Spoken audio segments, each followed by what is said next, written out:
파송의 기도.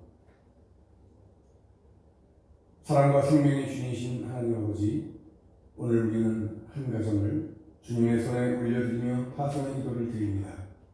주님, 이 가정은 자신의 뜻이 아니라 주님의 부르심에 순종하여 요르단 땅으로 나아갑니다.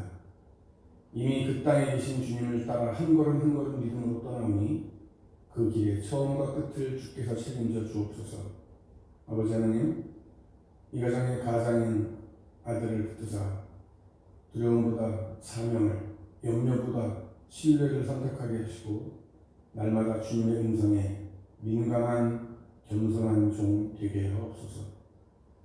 아이들의 엄마에게 은혜를 더하여 주셔서 지치지 않는 사랑으로 가정을 세우게 하시고 낯선 땅에서도 평안을 잃지 않게 하시며 아이들을 키우는 모든 순간에 하늘의 지혜와 위로를 부어 주옵소서. 주님, 이 가정의 세 자녀를 특별히 축복합니다. 현서에게 용기와 분별력을 주시고 현아에게 기쁨과 따뜻한 마음을 주시며 이한이에게 강건함과 주님의 보호하심을 더하여 주옵소서. 아이들이 자라며 기억하게 하옵소서. 우리는 위험한 곳에 온 아이들이 아니라 하나님이 함께 하시는 곳에 온 아이들이다라는 사실을 그들의 마음 깊이 새겨 주옵소서. 주님, 요르단 땅을 축복하옵소서. 이 가정의 발걸음이 닿는 곳마다 주님의 평안이 임하게 하시고 말보다 먼저 삶으로 복음을 전하게 하시며 작은 친절 하나, 따뜻한 미소 하나를 통해 주님의 사랑이 흘러가게 하옵소서. 병들 때에는 치료자가 되어주시고 외로울 때에는 친구가 되어주시며 길이 보이지 않을 때에는 분명한 인도자가 되어 주옵소서. 오늘 이 예배 가운데 우리는 이 가정을 보내지만 사실은 주님께 맡겨드립니다. 사람의 손보다 강한 주님의 손에, 교회보다 크신 주님의 품에 이 가정을 올려드리오니 끝까지 붙드시고 지켜 주옵소서. 떠나는 이 가정 위에 성부와 성자와 성령의 은혜와 평강과 보호하심이 지금부터 요르단 땅에서 그리고 다시 돌아오는 그날까지 항상 함께 하시기를 간절히 기도드립니다. 우리 주 예수 그리스도의 이름으로 기도드립니다. 아멘. 요르단으로 선교의 사역을 떠나는 우리 박윤호 강혜원 선교사, 현서, 현아, 이한이 5 식구들을 위해서 귀한 파송의 기도를 오늘 말씀을 전하면서 함께 드립니다.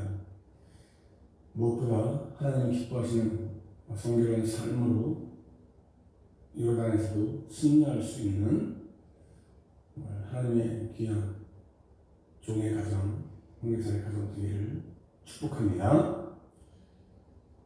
옛날이나 지금이나 이 판검사는 선망의 대상이죠. 물론 요즘은 시대가 좀 많이 바뀌어서 판검사를 아주 굉장히 우습게 하는 사람들이 많고 법 위에 올라가려고 하는 사람들이 있어서 좀 안타까운 심정도 있습니다만 일반적으로 우리가 살아온 이 시대를 한번 생각해보면 판검사 하면 굉장히 아주 선망의 대상으로 여겨졌습니다. 왜냐하면 다른 사람들과 달리 그들은 법을 지키거나 적어도 법을 지키려고 노력하는 사람들로 인정되기 때문에 그렇습니다. 물론 사람인지라 그들도 실수할 수도 있고 그래서 또 오판할 수도 있습니다. 하지만 오판도 정도가 있는 것이죠. 오판에서 죄를 짓지 않은 사람에게 사형을 부용하고 언도하고 죽인다면 그것은 실수의 차원이 아니죠. 요즘 이런 법정 드라마, 이 법률 드라마가 요즘 TV에서 많이 하더라고요. 그러니까 그런 것을 통해서 볼 때도 얼마나 이 판검사가 정말 중요한가, 그 사명이 얼마나 막중한가 하는 것을 우리가 보게 됩니다. 여러분, 우리나라 재판사상 정말 억울한 사형수들이 참 많습니다. 사형수가 아니더라도 억울하게 옥살이하는 사람들이 참 많습니다. 우리가 조금 멀리는 6.25 당시 군에 쓰던 최창식 대령은 한강교 폭파에 2명을 쓰고 사형을 당했죠.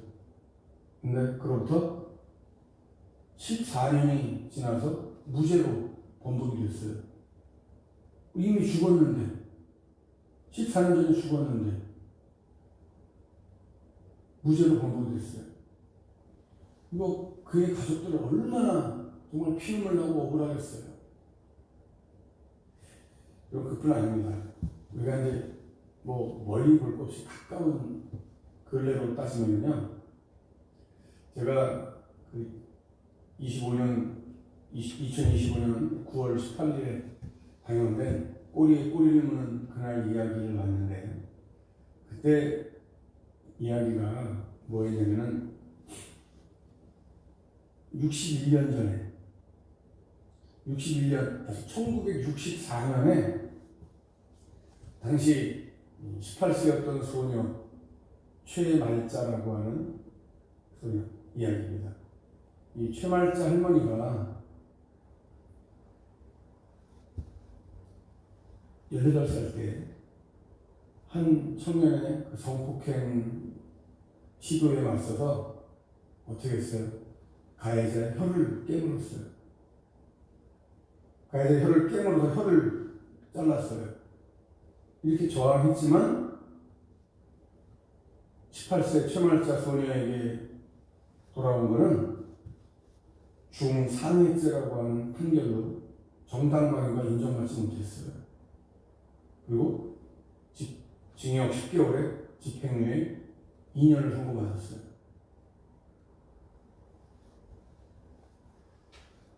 최말자 할머니는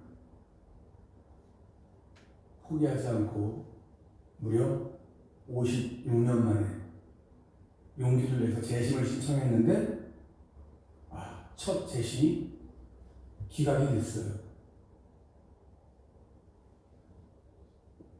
최할머니는 거기에서 굴하지 않고 다시 항고했어요. 마침내 사건 발생 61년 만에 무죄 판결을 받아냈어요. 그게 작년 2025년 9월 10일에 일어난 일입니다. 대한민국 법정에서 2025년 9월 10일 최말자 이 할머니가 무죄 판결을 받았어요. 죄 없이 아주 정말 불운한 죄인으로 남들의 손가락질을 받아가면서 살아온 그 긴 세월, 61년이라고 하는 세월을 생각해보세요. 이 할머니가 80이 다 돼서 80이 돼서 무죄선고를 받았단 말이에요. 그 기간 동안 얼마나 고통스러웠겠어요. 또 그 가족들은 얼마나 힘든 세월을 보냈겠습니까? 우리나라는 지난 1997년 12월 30일 이후로 지금까지 사형이 집행되지 않았는데, 그래서 1997년 10월 10일에 사형 폐지 국가 선포식이 열렸죠. 이런 사형 폐지 국가가 되면은 물론 그럴 염려는 없겠지만 나라를 위해서 기도하는 우리는 더 이상 이 땅에 이런 억울한 사형이나 억울한 옥살이가 집행되지 않도록 또 기도해야 됩니다. 사형이 아니더라도 오판에 의해서 억울한 일을 당하지 않도록 우리는 기도해야 되겠죠. 법적인 문제가 아니더라도 일반인들 사이에 죄를 짓지 않은 사람이 범죄자가 돼서 사람들의 지탄을 받게 된다면 이거 얼마나 억울한 일입니까요? 이런 일 역시 일어나지 않도록 우리 모두가 조심하고 또 주의해야 되는 거 맞습니다. 이런 따지고 보면요, 오늘 본문에는 이 욥의 문제가 바로 이거예요, 여러분. 지금 서론을 길게 말씀드린 게 욥 때문에 이 말씀을 드린 거예요. 욥의 문제가 이거예요. 욥은 계속해서 자기 무죄를 주장했잖아요, 그죠? 자기 무죄를 주장해요. 근데 친구들이나 사람들은 욥의 말 거짓도 보지도 않아요. 믿지 않아요. 욥이 고난을 받고 있다는 그 이유만으로 계속해서 욥의 죄를 지적해요. 너 이것 때문에 그런 거야, 이것 때문에 그런 거야, 너 벌 받는 거야. 나중에는 아주 구체적인 죄까지 다 나열하는데, 그것을 듣고 있는 욥은 정말 억울하고 기가 막힌 거예요. 지금까지도 욥은 자신의 무죄를 주장했는데, 마지막 변론에서는 좀 더 구체적으로 사람들이 말하는 자신의 죄를 열거하면서 일일이 하나하나 변호하고 있어요, 자기 자신을. 우리가 지난번에도 그것들 중에서 자신을 위선자요, 배교자라고 비난하는 것에 대한 욥의 변호를 우리 함께 살펴봤잖아요. 오늘도 이어서 욥이 자기 자신을 변호하고 있어요. 뭐라고 변호했는지 살펴보면서, 그리고 우리는 그 욥의 변호 속에서 이 세상을 살아가는 우리 그리스도인의 삶이 정말 무엇보다 성결한 삶이 되어야 되겠다라고 하는 것을 다시 한번 깨닫게 되는 거예요. 또 오늘 이 시간도 성결한 삶을 위한 우리의 결단과 각오가 있게 되는 은혜의 시간 되기를 주님의 이름으로 간절히 축복합니다. 첫 번째는 욥은 자신을 향하여 가늠했다라고 하는 그 비방을 변호하고 있어요. 자, 9절 말씀 보세요. 내가 언제 예쁜 여인에게 유혹되어 이웃집 문 밖에서 기웃거렸던가 그랬어요. 욥은 가늠이라고 하는 것이 마음의 정욕에서부터 시작되는 것을 잘 알고 있습니다. 정욕을 품으면 그것을 채우려고 하는 은밀한 시도로 이어지고, 그래서 가늠죄를 범하게 된다는 거죠. 욥은 이런 사실을 너무 잘 알고 있었기 때문에 유혹되는 생각, 곧 이웃의 아내를 성적인 대상으로 생각하는 그 자체를 금했던 거죠. 더구나 욥은 가늠이 정말 죄 중에 중죄이기 때문에 재판장에게 벌받을 당연한 이건 악이다 라고 할 것을 너무 잘 알고 있어요. 이건 죽어도 마땅한 거다라고 하는 얘기죠. 그만큼 추잡하고 의도적이고 극악한 범죄가 성범죄입니다. 그뿐이 아닙니다. 욥은 이 가늠죄의 파격적인 힘을 무엇으로 묘사하고 있어요? 불로 묘사하고 있어요. 불로. 멸망하도록 사르는 불. 나의 모든 재산을, 모든 소산을 뿌리까지 없게 만들어버리는 불로 표현하고 있습니다. 왜 욥이 가늠을 불로 표현했습니까, 여러분? 가늠죄가 사람을 파멸로 이끄는 죄악임을 알았기 때문에. 여러분, 그런 욥이 가늠죄를 지었겠어요? 욥은 분명히 나는 그런 죄를 짓지 않았다라고 지금 토로하고 있습니다. 내가 만약에 가늠죄를 졌다고 한다면 내 아내가 하녀가 되어야 되고, 어느 누가 내 아내와 같이 동침한다고 해서 나는 할 말이 없다, 이렇게 얘기하고 있어요. 우리가 욥의 변호를 들으면서 우리는 신약 시대에 가서 어떤 교회를 생각하게 됩니까, 여러분? 고린도 교회, 그죠? 고린도 교회 당시에 그 많은 사회상, 또 그 교회 안에 만연했던 성적인 분란을 우리가 생각해 보게 됩니다. 교회 안에서도 이런 성적인 혼란이 있을 수 있다는 얘기죠. 그럴 때는 우리는 늘 조심하고 또 조심하고, 이런 악한 죄에 빠지지 않도록, 악한 소문이 나지 않도록 우리 자신을 성결하게 만드는 삶에 매진해야 됩니다. 성결한 삶을 위하여 매일매일 우리가 하나님 앞에 말씀으로 나아갈 수 있는, 말씀 앞에 나아갈 수 있는, 코람되어 살아갈 수 있는 저와 여러분 될 수 있기를 주님의 이름으로 간절히 축복합니다. 한 가지 더. 욥이 뭘 변호하고 있습니까? 나는 종들을 하인들을 멸시하지 않았다라고 얘기하고 있어요. 이것이 오늘 우리들이 살아가는 성결한 삶을 위한 어떤 모습이기도 합니다. 욥의 친구들이 지금 욥에게 또 한 번 얘기할 게 뭡니까? 너는 네 종들에게 횡포를 부렸다, 이 얘기를 하고 있어요. 과연 친구들이 욥이 그렇게 했다고 하는 근거를 어디다 두고 하는 걸까요? 욥이 횡포를 부린 걸 봤나요, 친구들이? 아니면 대적자들이 다른 사람들이 말하는 것을 듣고 그냥 그대로 듣고 믿고 있는 건가요? 여러분, 내가 직접 듣고 보고 한 말을요, 우리가 함부로 판단하고 전달하는 일은 하면 안 되는 거예요. 그런데 자기가 보지도 못하고, 그죠? 누구한테 들었던지, 자기 상상으로 했던지, 다른 사람에게 이 욥을 막 그렇게 험담을 하고 까발리는 것은 이거 결코 바람직한 일이 아니죠. 여러분, 욥이 어떤 사람입니까? 욥은 남종이나 여종이나 자신과 똑같이 하나님에 의해서 창조된 존재라고 믿었어요. 다시 말하면 하나님은 주인이나 종이나 똑같이 하나님에 의해서 창조된 존재이기 때문에 동등한 인격체로 보는 거예요. 하나님은 동등한 인격체로 나나 하인이나 구별 없이 똑같이 만드셨다라고 하는 거죠. 여러분, 지금이야, 이 시대야, 말로 그런 생각이 당연한 거지만 요즘에 뭐 종이 어디 있고 하인이 어디 있습니까?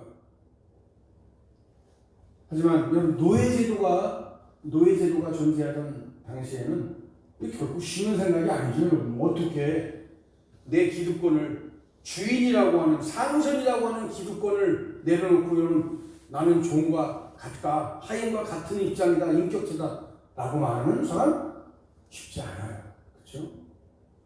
그런데 욥은 그런 생각을 가지고 있단 말이죠. 하나님의 심판을 의식하고 분명히 하나님의 그 주권을 인정하는 욥이기 때문에 욥은 그 친구들과의 그 쟁전 속에서 자신의 분명한 입장을 이야기하고 있는 거예요. 난 이렇게 살고 있다. 여러분, 이것이 바로 성결한 삶을 위한 몸부림입니다. 물론 여러분, 오늘날은 우리가 노예제도가 없지만은, 그러나 고용인이라는 것이 있어요. 고용인과 피고용인의 관계, 그죠? 자, 욥이라면은 그들을 어떻게 대했을까? 내가 월급을 주는 사람이라고 뭐 함부로 대하거나 인격을 모독하거나, 물론 요즘에는 그런 사람들이 있긴 있어요. 우리가 뭐 뉴스 보도를 통해서 나오는 거 보면 특별히 외국인 노동자들은 너무나 우습게 하고 비인격적으로 대하고 때리고 가두고 이런 사람들이 있습니다.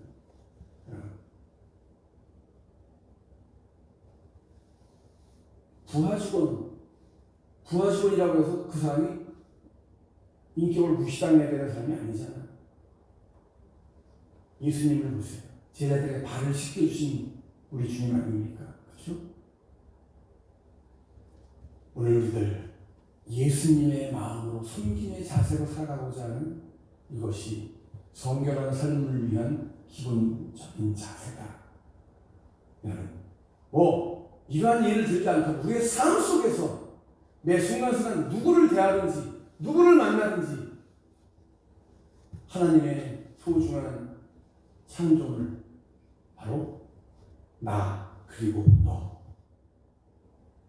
하나님의 은혜로 살아가는 소중한 존재라고 하는 사실을 여러분 기억하고, 오늘도 또 이 한 주간도 세상에서 만나는 모든 사람들, 내가 가는 그 모든 곳에서 남을 비방하는 존재가 아니라 남을 띄워주고 받아주고 사랑해주고 이해해주는 사람, 그리고 존중해주는 이러한 삶으로 한 주간 하나님의 사랑, 예수님의 사랑의 심정으로 살아갈 수 있는 저와 여러분들이 된다면 이 세상은 정말 아름다운 세상이 될 겁니다.